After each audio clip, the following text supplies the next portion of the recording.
चाचा चौधरी और तालाब में अंगूठी। एक दिन चाची ने सारे घर में झाड़ू लगाई।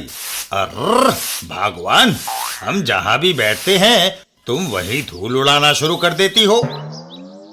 क्या झाड़ू न लगाऊं? तुम लोगों ने सारा दिन मूंगफली खा खा कर छिलके घर में बिखेर दिए हैं। झाड़ू न लगाऊं तो घर म्यूनिसिपैलिटी का कूड़ेदान लगे। अरे भगवान, इतनी गर्म क्यों होती हो? चाचा चौधरी साबू को लेकर घर से बाहर चल देते हैं। चल भाई साबू, कहीं बाहर चलें। चाची तुम्हारी आज काफी गर्म है, कहीं ये एटम बम की तरह हमारे ऊपर ही न फट पड़े। चाचा चौधरी और साबू बाहर घूमने निकल जाते हैं। रास्ते में अरे ये किसके रोने की आवाज है? देवी जी, आप रो क्यों रही हैं? सुबह मैं इस तालाब में नहा रही थी कि मेरी उंगली से बहुमूल्य अंगूठी उतरकर पानी में गिर गई। उसमें लगे हीरे ही 50,000 के थे। तो रोने की क्या बात है? वह गोताखोर तुम्हारी अंगूठी ढूंढने में लगे हुए हैं। देवी जी, अंगूठी नहीं मिली। सारा दिन बीत गया, अब और कोशिश करना बेकार है। लो सुन लिया। अब बताओ, मैं रोऊं ना तो क्या करूं? यदि अंगूठी ना मिली तो मैं रो रो कर अपनी जान दे दूंगी। ठहरो एक मिनट, तुम्हारी अंगूठी अभी मिल जाती है। चाचा चौधरी साबू की ओर मुड़ते हैं। साबू, जल्दी से तालाब का सारा पानी पी जाओ। अभी लो। साबू तालाब में उतर जाता है और पानी को पीना शुरू कर देता है। जय बजरंग बली।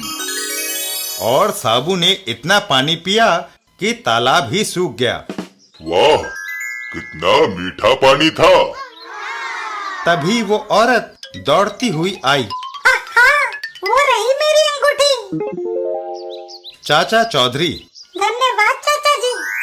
धन्यवाद साबू का करो, जिसने सारा तालाब सुखाकर तुम्हारी अंगूठी ढूंढ दी। साबू।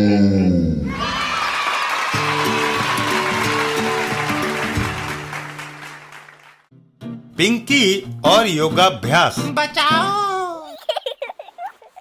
एक दिन झपट जी कहते हैं योगाभ्यास से स्वास्थ्य अच्छा रहता है, लेकिन मुझे शीर्षासन तो लगाना आता ही नहीं। इस खंबे का सहारा लेकर शीर्षासन लगाया जा सकता है। और झपट जी शीर्षासन लगाने की कोशिश करते हैं, मगर गिर पड़ते हैं।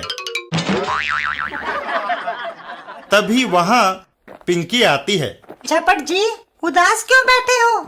मुझसे शीर्षासन नहीं लग रहा पिंकी। झपट जी, आप शीर्षासन लगाओ, मैं आपको थामे रखूंगी। ठीक है। और पिंकी की मदद से झपट जी शीर्षासन लगा लेते हैं। पिंकी, तुम्हारी सहायता से मैं शीर्षासन लगा सका। अब मैं अपने घर जाऊं? नहीं पिंकी, तुम्हारा सहारा हटते ही मैं गिर पड़ूंगा। नहीं, मैं ऐसा इंतजाम करके जाऊंगी कि अगर तुम गिरना भी चाहो तो नहीं गिर सकोगे। और फिर पिंकी वहाँ से चली जाती है। थोड़ी देर बाद पिंकी के दादाजी वहाँ से गुजरते हैं और एक आवाज सुनकर रुक जाते हैं। बचाओ। भवन के अंदर पिंकी मुझे बांध गई है। 6 घंटों से ऐसे ही उल्टा लटका हूँ।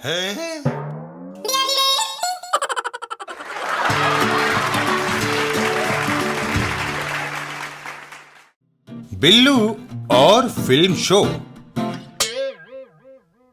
एक दिन बिल्लू के घर पर। बेटा, खाना खाते जाओ। माँ, टाइम नहीं है, दोस्त मेरा इंतजार कर रहे होंगे। हमने मैटिनी शो देखने जाना है। बिल्लू आ गया। दोस्तों, चलो हमें थिएटर चलना चाहिए। बिल्लू, तुम्हारी टिकट खरीदनी है, पैसे निकालो। बिल्लू पैंट की पॉकेट में हाथ डालने की कोशिश करता है। ओह, मेरी जेब कहाँ गायब हो गई वे? बिल्लू, तुमने उल्टी पैंट पहन रखी है। ओह, जल्दी में ये हो गया। अब क्या होगा? सबके सामने इसे उतारकर और इसे सीधा करके कैसे पहनूं? तुम उस दीवार के पीछे जाकर इसे सीधा करके पहन सकते हो बिल्लू। यह ठीक रहेगा।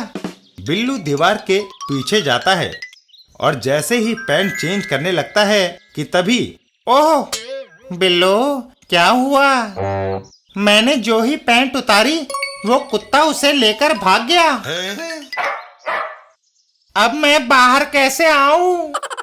गनीमत है, आज का अखबार मेरे पास है, इसे लपेट लो और बाहर आ जाओ। बिल्लू अखबार लपेटकर बाहर आ जाता है। बिल्लू, कुछ भी ना होने से कुछ होना अच्छा है। आओ अब फिल्म देखने चलें। बिल्लू, चूंकि पैसे तुम्हारी पैंट के साथ चले गए, इसलिए तुम्हारी टिकट मैं खरीद लूंगा। तभी क्या करते हो? अखबार में आज के मंडी के भाव देख रहा हूँ। उसी वक्त बिल्लू के ऊपर पानी आ गिरता है। आओ! माफ करना, छत पर बरसात का रुका हुआ पानी तुम पर गिर गया। बिल्लू, गब्दू, पानी से अखबार गलकर टुकड़े होने लगा है। जल्दी से कोई दूसरी चीज लाओ। गब्दू दौड़कर एक किराना स्टोर पर जाता है। सेठ जी, इमरजेंसी आन पड़ी है, मैं आपकी खाली बोरी ले जा रहा हूँ। लो, इसे लपेट लो, आबरू बच जाएगी। लेकिन वो चीनी की बोरी है, उसमें लगी चीनी को खाने के लिए बहुत सारे चींटे हैं। मर गए, चींटे काट रहे हैं। पास ही स्विमिंग पूल है, पानी में कूद जाओ बिल्लू। बिल्लू दौड़कर स्विमिंग पूल में छलांग लगा देता है। तभी मेरी पैंट, ये वही कुत्ता है। बिल्लू झटपट अपनी पैंट उठा लेता है। मैं अकेला हूँ, इसके अंदर जाकर अपनी पैंट पहन लेनी चाहिए। दोस्तों, मेरी पैंट मिल गई, चलो फिल्म देखने। थिएटर के अंदर बिल्लो, पॉपकॉर्न लाने हैं, कुछ पैसे निकालो। नहीं दे सकता, दोबारा उल्टी पैंट पहनी गई है।